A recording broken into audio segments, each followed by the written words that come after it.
Hello and welcome to NAS Sacramento. I'm YNC Kelda Lang and I'm the Senior Enlisted Leader. Here's a little bit about me. I went to boot camp in Orlando, Florida in 1992 and then went to my first duty station as an undesignated seaman in Naples, Italy. I decided at the time that I didn't like active duty and went into the reserves after 2 years. Like the CO and XO, I was a reservist for about 10 years, both drilling and in the IRR.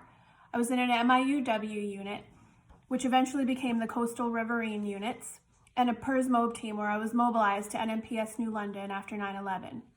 While I was a reservist, I realized I missed the camaraderie of active duty and the pay and applied for the FTS program. Once I was back on active duty in 2004, I served at VFA 201 in Fort Worth, Texas, NAS JRB Willow Grove in Pennsylvania, SEAL Team 18 in Little Creek, where I made chief, NAS Miami as the SEL, then to the Office of Chief of Naval Reserve under Vice Admiral Braun and Vice Admiral McCullum in the Pentagon, where I was the LCPO of Reserve Flag Matters, one of the only virtual NAS for about 50 reserve admirals. I transferred from Ochner a little over a year ago to NAS Sacramento and was happy to be back amongst junior sailors again. NAS Sacramento has about 400 reservists and 14 units with a staff of about 23 active FTS and civilians. The XO has talked to you about the difficulties of being in the reserves and the importance of sticking it out.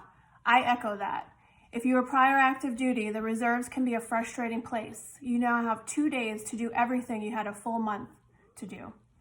It is what you make of it and what you put into it, and the opportunities are endless. I'd like to talk about communication. As I mentioned before, the NAS has about 400 reservists with 23 staff. It's a setup for failure. Our active duty staff members are in shipboard-centric rates with no shore duty, so they are sent to us for their break.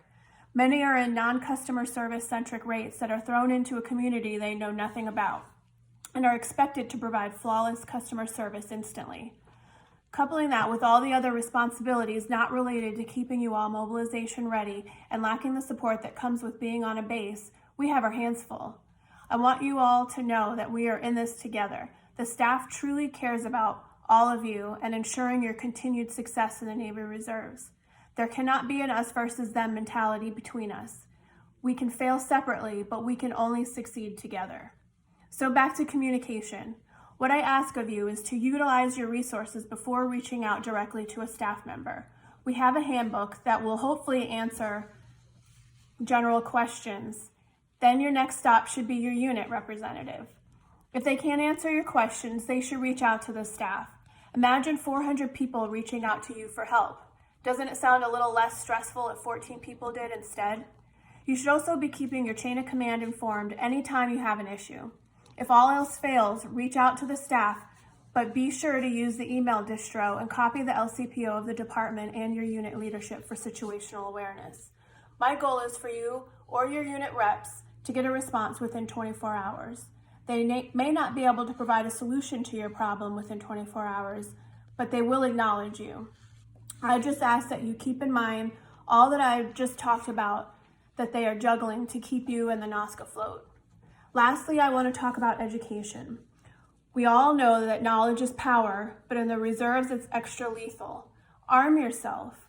Don't ever let a problem go by without knowing where it's solved. You will be a better sailor and a reservist because of it. Be the one in your unit who knows the answer to the question and don't rely on anyone else to have that power over you. You should always know the minimum requirement to be a reservist and what happens if you don't fulfill them, as well as how to advance and better your career. Being a 5.0 sailor who's ready to mobilize and deploy in support of the fleet isn't easy, but it's possible if you leverage all your resources to be the best reservist you can be. Once again, welcome. I look forward to working with you in the future.